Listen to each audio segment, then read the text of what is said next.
Ohayo minasan, ketemu lagi dengan Iris di channel Animania. Oke guys, ketemu lagi dengan pembahasan di One Piece. Serial kesayangan kita yang satu ini pasti udah melekat banget lah ya sama yang namanya bajak laut. Karena kan memang udah jadi tema jalan ceritanya. Tapi jangan lupakan juga guys, ada satu pihak berseberangan dari bajak laut, yaitu Marine atau disebut juga sebagai Angkatan Laut. Sebagai satuan militer buatan pemerintah dunia yang bertugas memberantas para bajak laut di samudra guys, gak jarang nih dari mereka yang memiliki kekuatan luar biasa, termasuk ke 10 daftar nama-nama ini. Mereka adalah bagian dari Angkatan Laut yang sangat kuat serta gak menutup kemungkinan juga bisa menjegal perjalanan Luffy dan kawan-kawan. So, siapa saja ke mereka? Udahlah ya, langsung aja kita mulai ke konten ya guys. Let's go! Oke, nama yang mengisi daftar pembuka adalah sang wakil Laksamana guys, Zuru.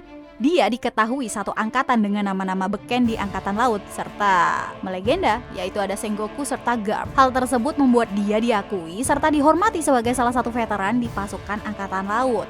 Bicara soal kekuatan sendiri, Zuru ini memang memiliki kekuatan yang terbilang kurang cocok untuk pertarungan. Akan tetapi tetap merepotkan guys.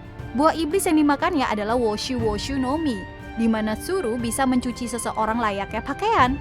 Uniknya lagi, nggak sedikit nih dari bajak laut yang memiliki sifat kotor ikut kecuci kekuatannya. Pertimbangan Zuru dianggap sebagai salah satu yang terkuat meski nggak di usia muda. Kita bisa melihat gimana Dovi itu kelihatannya menaruh rasa segan guys di hadapan dia.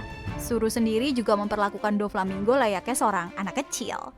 Bisa dibilang kekuatan Zuru ini emang jadi counter alami bajak laut dengan sifat jahat mereka. Maka dari itu nih, orang yang seberkuasa itu di dunia bawah kayak Doflamingo memilih untuk nggak nyari gara-gara dengan dia. Next, untuk urutan ke-9, aku terpaksa nih naruh dua nama yang aku rasa emang layak untuk menempatinya guys. Mereka adalah Momoshagi dan Tokikake. Kedua orang ini emang belum pernah ditunjukin sekuat apa mereka di medan pertempuran serta gimana kekuatan yang mereka miliki. Karena kan baik di cerita manga, anime, sampai movie-nya guys, mereka cuma diperlihatin ya sekilas doang. Tapi keduanya tuh masuk dalam pertimbangan untuk naik ke posisi admiral. Dengan kata lain ya, baik Momoshagi ataupun Tokikake ya pernah disandingkan dengan dua nama yang diketahui berkekuatan monster, yaitu ada Fujitora dan Ryokugyu. Meski pada akhirnya mereka nggak menjabat sebagai admiral, fakta kalau mereka berdua dianggap layak menjadi admiral yang menandakan keduanya ini menyimpan kekuatan yang menakjubkan guys. Belum lagi Momoshagi nampaknya punya kedekatan dengan Zuru. Bukan nggak mungkin kalau dia ini menerima wejangan dari si nenek. Kayaknya mereka berdua ini emang disiapkan untuk pertarungan besar lainnya guys. Ya, kita nantikan aja lah ya. Next berikutnya adalah Ryokugyu. Sosok Ryokugyu ini juga masuk sebagai salah satu karakter yang penuh dengan teka-teki dan misteri guys. Dia diketahui menjadi bagian dari admiral setelah naiknya jabatan Akainu dan mundurnya Aokiji. Hal ini menandakan dia sangat kuat. Namun untuk kekuatan macam apa yang dia miliki, kita harus puas dulu lah dengan rasa penasaran untuk saat ini. Hanya aja bagi Doflamingo sendiri guys, yang merupakan seorang Shichibukai, dia sedikit mewaspadai sosok Ryokugyu. Dengan terang-terangan dia mengakui kalau sosok Ryokugyu ini maupun Fujitora sebagai monster yang sesungguhnya jika bicara soal kekuatan. Oh ya, untuk penampilannya dia baru sebatas siluet sih. Hal unik dari kemunculannya adalah ketika berbincang dengan Fujitora, yaitu fakta kalau selama 3 tahun terakhir dia menahan diri buat nggak makan guys. Tentunya hal gila seperti tadi menjadi sesuatu yang mustahil untuk dilakukan manusia biasa ya kan. Clue lagi puasa tersebut bisa jadi menandakan guys kekuatan luar biasa yang terpendam dalam Ryokugyu. Next datang juga nih dari nama admiral lainnya pasca time skip, yaitu Fujitora guys. Lain halnya dengan Ryokugyu, sosok Fujitora udah diperlihatkan secara jelas baik sosoknya, kekuatan hingga prinsip keadilan yang dia punya.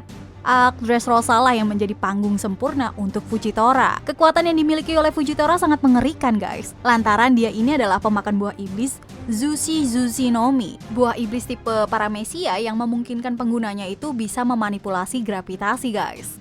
Dalam penggunaannya Fujitora itu nggak main-main. Benda penghancur super dahsyat macam kayak meteor sekalipun nih sanggup dia datangkan. Yang uniknya lagi, kekuatan yang dia miliki sama sekali nggak mempengaruhi besarnya kekuatan untuk bertarung. Mungkin faktor haki yang dia kuasai juga udah next level sih ini mah. Oh ya, meski berada dalam arahan Angkatan Laut, Fujitora itu punya pemahaman yang unik soal keadilan guys. Dia bahkan dengan rendah hati mau meminta maaf kepada Dressrosa walau kena semprot abis sih sama Akainu. Banyak yang mengira nih, dibandingkan menjadi musuh, nggak menutup kemungkinan lah kalau Fujitora malah menjadi sekutu bagi Luffy dan kawan-kawan. Next, posisi selanjutnya yaitu adalah Borsalino alias Kizaru guys. Dia merupakan satu dari ketiga admiral baik di sebelum time skip maupun pasca time skip. Sebenarnya potensi yang dimiliki Kizaru juga sangat mengerikan guys. Dia adalah pemakan buah iblis tipologi yang bernama Pika Pika no Mi, yang memungkinkan dia itu bisa memanipulasi cahaya. Nah, cahaya itu adalah objek tercepat di dunia yang diketahui sampai saat ini. Dengan kata lain, harusnya bicara soal kecepatan ya. Kizaru itu mungkin nggak tertandingi guys. Belum lagi penggunaan cahaya oleh Kizaru ini nggak cuma sebatas kecepatan aja. Dia bisa menggunakannya sebagai pedang maupun serangan energi layaknya laser. Kizaru juga sempat membuat sosok legenda macam kayak Silver Relic bertarung dengan seimbang. Dia juga menjadi ancaman yang mengerikan di arc Sabaody Island bagi para bajak laut di sana. Untuk saat ini sih dia belum diperlihatkan lebih jauh, tapi nggak menutup kemungkinan kalau setelah time skip ini, kekuatan dia bisa jadi lebih mengerikan guys. Nama selanjutnya sebenarnya agak diragukan guys untuk dimasukkan mengingat statusnya yang udah bukan lagi sebagai bagian dari angkatan laut. Tapi ya tetap aja lah rasanya agak sedikit janggal semisal nggak diikutin ya kan. Ya dia adalah Kuzan alias Aokiji. Bersama Akainu dan Kizaru, dia ini masuk sebagai trio admiral sebelum time skip guys yang ditakuti oleh banyak bajak laut di luar sana. Belum lagi dengan Hiei no Mi-nya, kekuatan es menjadi momok yang mengerikan bagi siapapun yang dia kenai.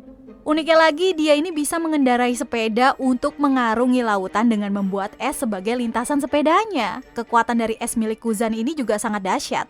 Sampai-sampai mendinginkan setengah pulau secara permanen pun bukan perkara yang mustahil bagi Aokiji. Sayangnya dia harus rela nih dikalahkan oleh Akainu guys, dan menerima dengan lapang dada naiknya Akainu ke posisi admiral yang sempat dia tentang.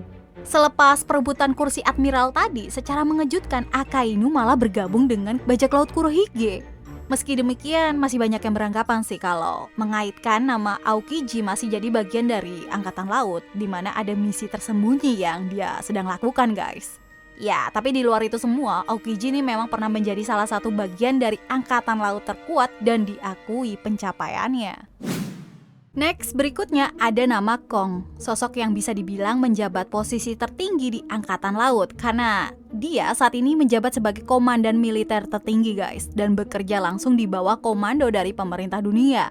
Itu artinya hampir seluruh elemen militer ada di bawah kuasa dia guys. Belum lagi di masa lalu dia juga merupakan seorang fleet admiral. Banyak yang menduga kalau kekuatan Kong ini memang sangat luar biasa. Mengingat capaian yang udah dijabarkan tadi, cuma ya Kong ini juga masuk lagi sebagai bagian dari sisi cerita One Piece yang banyak tanda tanya guys. Aku kayak menganggap kalau kekuatan dari Kong ini pasti sebenarnya luar biasa banget. Hanya aja jabatannya itu nggak bisa dijadikan hal yang mutlak kan. Karena di luar kekuatan masih banyak yang harus dipertimbangkan. Bisa aja nih di luar kekuatan dia itu punya kedekatan khusus dengan pemerintah dunia. Atau dia punya faktor lain yang belum kita ketahui. Jadi meski dia punya jabatan tertinggi sekalipun, bukan berarti dia itu otomatis jadi yang terkuat juga kan. Mungkin lain cerita jika dia pernah ditunjukin bertarung dengan dahsyat sih. Tapi tetap aja mencapai posisi puncak bukan perkara mudah guys. Makanya posisi keempat jadi tempat yang ideal lah bagi Kong. Oke, kita masuk ke urutan 3 besar guys. Ada nama Sengoku, sosok fleet admiral sebelum time skip. Bicara masalah kekuatan Sengoku, emang udah nggak diragukan lagi lah. Masalahnya dia juga dianggap sebagai legenda, seangkatan dengan nama Tsuru serta Garp. Kekuatan utama Sengoku adalah Hito-Hito no Mi tipe Mythical Zoan ya guys, yang memiliki model Daibutsu alias patung Buddha. Sengoku yang nantinya itu bisa bertransformasi menjadi patung emas Buddha, sanggup dengan mudah meluluh lantakan sejumlah pasukan yang masuk dalam area serangannya guys. Nggak cuma serangan yang mematikan, Sengoku juga memiliki pertahanan yang keras. Karena elemen patung emas yang sangat sulit untuk dihancurkan, kekuatan luar biasa dia juga bisa kita lihat lebih jelas ketika perang Marineford terjadi. Makanya nggak heran dengan kekuatan sebesar tadi, dia diberi kepercayaan untuk memimpin pasukan angkatan laut. Kini dia lebih bertindak sebagai seorang guru yang berbagi pengalaman kepada para angkatan laut muda.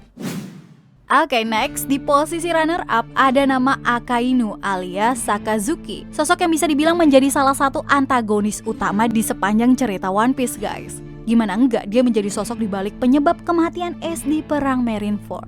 Saat ini dia pun menjabat sebagai fleet admiral. menyingkirkan nama Aokiji melalui pertempuran panjang. Dengan buah Magu-Magu no Mi miliknya, magma menjadi sumber kekuatan utamanya. Magma seperti yang kita tahu guys, menjadi elemen terpanas yang mampu melelehkan apa aja. Maka dari itu, hal itu menjadikan Akainu sebagai salah satu karakter yang punya kekuatan terbaik di sepanjang cerita One Piece ini guys. Apalagi dalam suatu wawancara kepada Oda Sensei, dia mengakui kalau Akainu memang sekuat itu.